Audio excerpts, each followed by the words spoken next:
నమస్కారం city news కి స్వాగతం. ముందుగా ముఖ్యాంశాలు.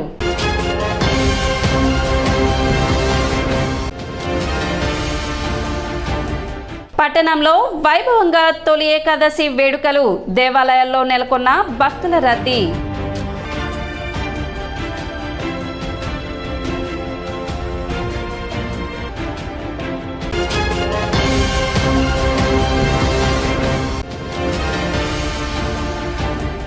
అశ్లీలాన్ని రోజు రోజుకు పెంచి పోషిస్తున్న సోషల్ మీడియాపై సెన్సార్ పెట్టాల్సిందే. మా ఏపీ వ్యవస్థాపక అధ్యక్షులు దర్శకులు దిలీప్ రాజా డిమాండ్.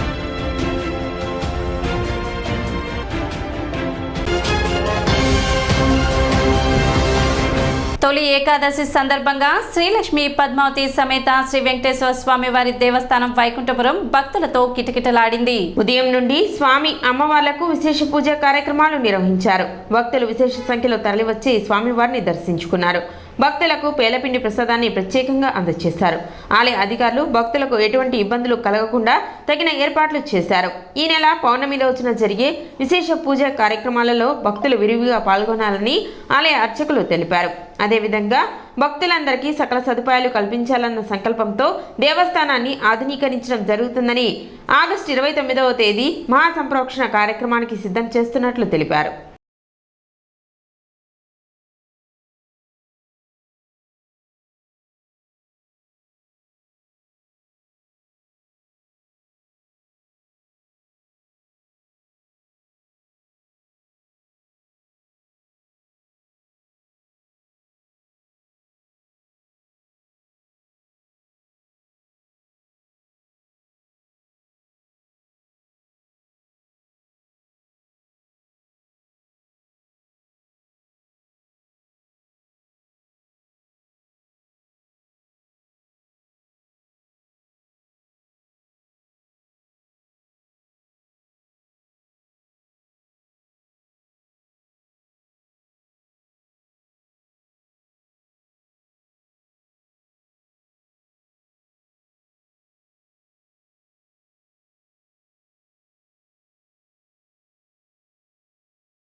శ్రీ లక్ష్మీ పద్మం సమేత శ్రీ వెంకటేశ్వర స్వామి వారి సన్నిధి వైకుంఠపుర క్షేత్రం తెనాలి. ఈ రోజున ఏకాదశి సందర్భముగా స్వామివారికి విపరీతంగా భక్తుల రద్దీ ఉన్నది కనుక ఈ భక్తులందరూ కూడా చక్కగా దర్శనం చేయించి వారికి పేలపండి ప్రసాదంతో భక్తులకి అందజేస్తూ చక్కగా పంపిస్తున్నాము. అలాగే వాళ్ళ నుంచి కూడా దక్షిణాయన ప్రారంభమవుతున్నది కనుక ఆ సందర్భముగా తొలి ఏకాదశి సందర్భముగా అంటే శయని ఏకాదశి అంటారు దీన్ని. వాళ్ళ స్వామివారు లక్ష్మీ సమేతుడై శయనంలోకి వెళ్తాడు. అలాగే కార్తీక శుద్ధ ఏకాదశి రోజు మళ్ళా శయనంలోంచి బయటకు వస్తారు కనుక ఇక్కడి నుంచి మనకి పండుగలన్నీ కూడా స్టార్ట్ అవుతాయి. వాళ్ళ నుంచి మంచి శుభదినం ఇవాళ. అందుకనే భక్తుల రద్దీ కూడా విపరీతంగా ఉన్నది. వీరందరూ కూడా సకల సౌకర్యాలను కూడా చూస్తూ శ్రీ తిమ్మానాయుడు గారి ఆధ్వర్యంలో జరుగుతున్నవి. తెనాలి వైకుంఠపురం శ్రీ లక్ష్మీ పద్మావతి సమేత వెంకటేశ్వర స్వామివారి సన్నిధిలో తొలి ఏకాదశి సందర్భంగా స్వామి అమ్మవార్లకు విశేష పూజా కార్యక్రమాలు జరిగినాయి. తరువాత ఉదయం నుంచి కూడా భక్తులందరికీ ఈ రోజున ప్రత్యేకించి పేలపిండి సత్తు అంటారు, ఆ పేలపిండి ప్రసాదాన్ని కూడా అందరికీ అందజేయటం జరుగుతున్నది. ఈ రోజున విశేషంగా భక్తులంతా కూడా వచ్చి స్వామివారి శుభాశీస్సులు తీసుకున్నారు. విశేష పూజలన్నీ కూడా జరగటం జరిగింది. ఇంకా భక్తులు విరివిగా వస్తూ ఉన్నారు. అలాగే ఈ నెలలో పౌర్ణమి రోజు కూడా భక్తులంతా కూడా వచ్చి స్వామి అమ్మవారిని దర్శించి తరించవలసిందిగా మనవి చేస్తూ ఉన్నాం. ఆగస్టు 28వ తారీఖుకి మహాసంప్రోక్షణ కార్యక్రమం చేయాలని సంకల్పం ముహూర్తం కూడా పెట్టుకోవడం జరిగింది. ఈలోపు పనులు చకచకా పూర్తి చేసి స్వామివారిని ప్రధాన దేవాలయంలో స్వామివారిని ఆవాహన చేయాలనే ఉద్దేశంతో పనులు ప్రత్యేక శ్రద్ధ తీసుకొని నిర్వహించడం జరుగుతూ ఉన్నది. ఐతానగర్ చెరువుకు వచ్చే మంచినీటి కాలువ పూడికతీత పనులను రైతులు స్వచ్ఛందంగా చేపట్టారు.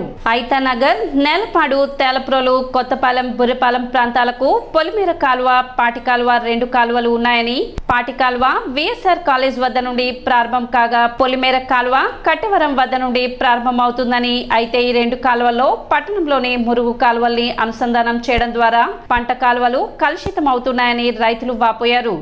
ఈ విషయం మున్సిపల్ కమిషనర్ కి తెలిపినప్పటికీ స్పందన లేదని చెప్పారు. అదేవిధంగా ఐతానగర్ చెరువులోకి వచ్చే మంచినీటి కాలువ పూర్తిగా పూడుకుపోగా ఈ విషయాన్ని కూడా కమిషనర్ కి తెలుపగా ఎటువంటి అంగీకారం తెలపకపోవడంతో రైతులు స్వచ్ఛందంగా కాలువ పూడికతీత పనులు చేపట్టినట్లు చెప్పారు. కార్యక్రమంలో మేకల చిట్టిబాబు, కన్నగంటి శివ, ఈదర పూర్ణచంద్, అన్నబతుని శ్రీను, వెలగపూడి హర్ష, వంపుగోళ్ల సుమన్ తదితరులు పాల్గొన్నారు.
మాకు ఈ ఐతానగర్ ప్రాంతానికి నేలపాడు, తేలపోలు, కొత్తపాలెం, ఈ బుర్రిపాలెం ప్రాంతాలకి పొలిమేర కాలువ, పాటి కాలువ అనే 2 కాలువల ద్వారా ఇరిగేషన్ కెనాల్స్ 2 ఉన్నాయండి.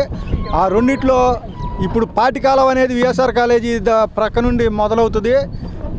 దానిలోకి 40వ వార్డు, 1వ వార్డు, 2వ వార్డు, 39వ వార్డు 4 వార్డులు మురుగు పెట్టారు.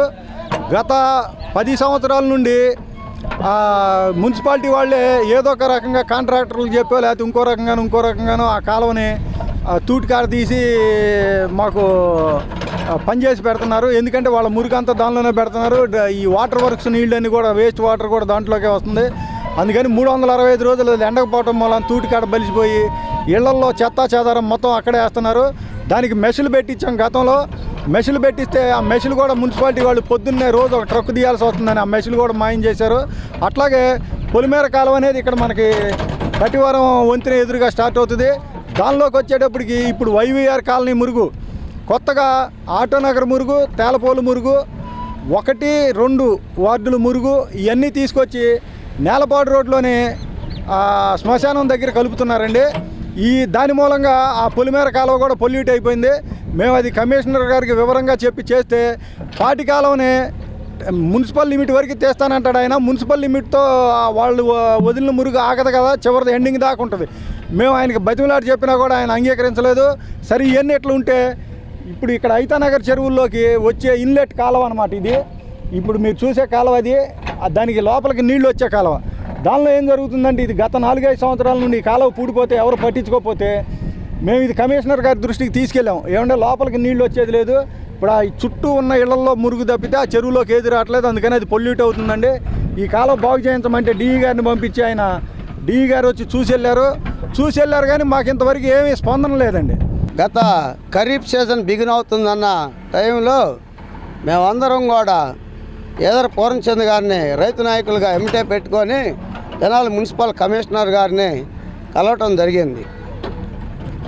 ఒక తెనాలి మున్సిపల్ కమిషనర్నే కాకుండా ఇరిగేషన్ డ్రైన్ సిబ్బందిని ఏఈని కానీ డిఈ గారిని కానీ అట్లాగే ఆ రోజు తెనాలి మున్సిపల్ అత్యవసర సమావేశం జరుగుతుంటే కూడా మేము 2 గంటలు వెయిట్ చేసి కమిషనర్ గారిని ఆ రోజు కలవటం జరిగింది. అయితే ఏ విషయం మీద కలిసామంటే, అయా పట్నం నుంచి అత్యధికంగా మీ వాటర్ అంతా మా ఇరిగేషన్ కెనాల్లో కలిసి పొలాల మీదకి ఎక్కుతాయా, కొద్దిగా మీరు ఆ తూటికాడ కొద్దిగా శుభ్రం చేసి పెడితే మేము దానివల్ల ఇబ్బంది లేకుండా పోతుందంటే, అసలు మా నీళ్ళు మీకెందుకు కలుతాయి, ఆ కాలువలే మాయి, మా ఊరిలో కూడా మీ కాలువలు వెళ్ళాల్సిన అవసరాలు ఏందన్నట్టుగా కమిషనర్ గారు మాట్లాడుతున్నారు. మరి ఏ ప్రభుత్వాలు వచ్చినా కానీ శాఖలు కోఆర్డినేటింగ్ చేసుకొని ప్రజలు ఎవరికి ఇబ్బందికరం కలగకుండా చేయాల్సిన సమయంలో కమిషనర్ గారు అసలు రైతులంటే ఏదో మేము భిక్షగాలుగా ఆయన ఏదో శానిటేషన్లో ఉద్యోగాలు ఏదో టెంపరీ ఉద్యోగం ఆడటానికి వెళ్ళిన సీప్గా మాట్లాడారు. నేను అక్కడికే అన్నా, సార్ మీరు అది పెద్ద ఖర్చు ఏం అవ్వదు, అవసరమైతే కౌన్సిల్ కూడా ఒప్పుకుంటారండి, ఆ తూటికాడలో ఏంటంటే తీయండి అని చెబితే ఆ కమిషనర్ గారికి పూర్తిగా అవగాహన లేదు, ఆయనకి డ్రైన్స్ మీద అవగాహన లేదు, అసలు ఎన్ని వార్డులు ఉండి వార్డులో ఏ వాటర్ ఎడిపోయిద్దో కూడా అవగాహన లేకుండా రైతులు ఆ రోజు మాట్లాడితే నాకైతే చాలా బాధ వేసింది. నేను ఇంతమంది కమిషనర్ గారు చూశాను కానీ ఇటువంటి కమిషనర్ గారు నేను చూడలే. అసలు మేము తీయం, మాకు సంబంధం లేదంటాడు. ఈరోజు మీరు ఒకటే నేను చెబుతున్నా, తెనాలి పట్టణంలో ఎంతమంది జనాభా ఉండారో ఆ వాటర్ మొత్తం ఎటవుతుందో చూడమనండి. అంత అవగాహన లేకుండా మరి కమిషనర్ గారు ఆ రకంగా మాట్లాడి మేము రైతులందరూ కూడా వచ్చి అడుగుతుంటే సరైన సమాధానం లేదు. ఈరోజు మరి గడిచి 10 రోజులు పైన అవుతున్నా కూడా ఈ రోజు కూడా వాటర్ ఏ రకంగా శాలలో ఉందన్నది మీకు స్పష్టంగా కనపడుతుంది. అశ్లీలాన్ని రోజు రోజుకి పెంచి పోషిస్తున్న సోషల్ మీడియాపై సెన్సార్ పెట్టాల్సిందేనని మాఏపీ వ్యవస్థాపకులు సినీ దర్శకులు దిలీప్ రాజా డిమాండ్ చేశారు. మా డిమాండ్ను కేంద్ర ప్రభుత్వం అమలు చేయకపోతే ప్రజాస్వామ్యవాదులు, మహిళా సంఘాల నాయకులు, అభ్యుదయ భావజాలం గల న్యాయవాదులని కలుపుకొని ఆందోళనకు శ్రీకారం చుడతామని ఆయన హెచ్చరించారు. సమాజాన్ని పట్టి పీడిస్తున్న సోషల్ మీడియా ప్రజల పతనానికి పరాకాష్ట కాదా అని ఆయన ప్రశ్నించారు. స్థానిక మాఏపీ కార్యాలయంలో బుధవారం జరిగిన మాఏపీ కార్యవర్గ సభ్యుల సమావేశంలో ఆయన మాట్లాడుతూ, ఫేస్బుక్, యూట్యూబ్, ఇన్స్టాగ్రామ్, ట్విట్టర్ లాంటి ప్లాట్ఫామ్లలో అధిక శాతం అశ్లీలత, శృంగారం, అసభ్యకర పోస్టింగ్లు దర్శనమివ్వడాన్ని చూస్తుంటే భారతదేశ ఆచార సాంప్రదాయాలకు భంగం కలిగినట్లేనని ఆయన అభిప్రాయం వ్యక్తం చేశారు. సమావేశానికి అధ్యక్షత వహించిన మాఏపీ న్యాయ సలహాదారుడు కనపర్తి మధుకర్ మాట్లాడుతూ, ఈ అంశాన్ని తీవ్రంగా పరిగణిస్తూ చట్టపరంగా తగిన చర్యలు తీసుకునేలా న్యాయస్థానాన్ని ఆశ్రయిస్తామని చెప్పారు. పిల్లలపైన సోషల్ మీడియా ప్రభావం ఉండటంతో తల్లిదండ్రులకు పరిష్కారం లేని ప్రశ్నగా మిగిలిందని, దీనివలన ఇటీవల చెన్నైలో ఓ తల్లి ఆత్మహత్య చేసుకుందని సినీ ఫైనాన్షియర్ రామయ్య పేర్కొన్నారు. సోషల్ మీడియాపై సెన్సార్ విధించమని ముందుగా కేంద్ర సమాచార శాఖ మంత్రిని స్వయంగా కలిసి విజ్ఞప్తి చేస్తామని, అనంతరం పార్లమెంట్లోని అన్ని రాజకీయ పార్టీల నేతలతో సంప్రదించేలా కార్యవర్గ సభ్యులు తీర్మానాన్ని ఆమోదించారు. సోషల్ మీడియాలో double meaning trolls, memes create చేస్తూ వ్యూస్ కోసం చేస్తున్న అతి కారణంగా ఆయా యూట్యూబర్లపై చట్టరీత్యా తగిన చర్యలు పోలీసులు తీసుకోవాలని నటుడు మిలిటరీ ప్రసాద్ సంబంధిత అధికారులను కోరారు. గీత దాటిన వారిని శాశ్వతంగా సోషల్ మీడియా నుండి తొలగించే అధికారాన్ని సమాజ శ్రేయస్సు దృష్ట్యా యూట్యూబ్ తీసుకోవాల్సిన అవసరం ఉందని, భావ వ్యక్తీకరణ స్వేచ్ఛతో ఇతరుల జీవితాలను ఇబ్బంది పెట్టేలా పోస్టింగ్లు పెట్టడం నేర ప్రవృత్తికి నిదర్శనమవుతుందని మాఏపీ సదస్సులో పాల్గొన్న వక్తలు పేర్కొన్నారు. సమావేశంలో మాఏపీ కార్యవర్గ సభ్యులు ఇంటూరి విజయభాస్కర్, అమీర్ చౌదరి, మన్నె సత్యనారాయణ తదితరులు పాల్గొన్నారు. సోషల్ మీడియా అంటే ఈరోజు తెలియని వాళ్ళు చిన్నపిల్లల దగ్గర నుంచి రేపో మాపో చనిపోయే వాళ్ళ వరకు కూడా ఎవ్వరూ తెలియకుండా ఉండరు. యాక్చువల్లీ పెరిగిన సాంకేతికతని చూసి సంతోషపడాలా, పతనం అయిపోతున్న మానవతా విలువలను చూసి బాధపడాలో అదొక పెద్ద ప్రశ్న. ఎందుకంటే సోషల్ మీడియాని వాడుకొని వాళ్ళు ఎవ్వరూ లేరు. In fact frankly speaking, social media వల్ల తల్లిని మర్చిపోతున్నారు, తండ్రిని మర్చిపోతున్నారు, భార్యను మర్చిపోతున్నారు, బిడ్డలను మర్చిపోతున్నారు, స్నేహితులను మర్చిపోతున్నారు, బంధువులను మర్చిపోతున్నారు. Always they are spending time with social media. నిరంతరం ఉదయం లెగిస్తే సోషల్ మీడియా, టిఫిన్ చేస్తానే సోషల్ మీడియా, భోజనం చేస్తే సోషల్ మీడియా, పడుకునేటప్పుడు బెడ్ పక్కన ఫోనే. మళ్ళీ అప్పుడు కూడా సోషల్ మీడియాలో ఏదో ఒక ట్రోలో మీమో ఏదో ఒకటి చూస్తూనే ఉంటారు కానీ ఖాళీగా ఉండరు. సో మానవ జీవితంలోకి అణుబాంబు కన్నా ప్రమాదకరమైన స్థాయిలోకి సోషల్ మీడియా వచ్చేసింది. Why we are very particular about this social media అంటే, I worked as film censor board member. Censor మేము చేస్తున్నాము అంటే ఎంతవరకు ఏ సినిమాని ఎంతవరకు చూపించాలి, ఏ హీరోయిన్ని ఎంతవరకు చూపించాలో అంతవరకే చూపించాలి. అరటికాయ మొత్తం తీస్తే అరటికాయ బాగుంది చూడటానికి కూడా, అంతే ఏదైనా కూడా.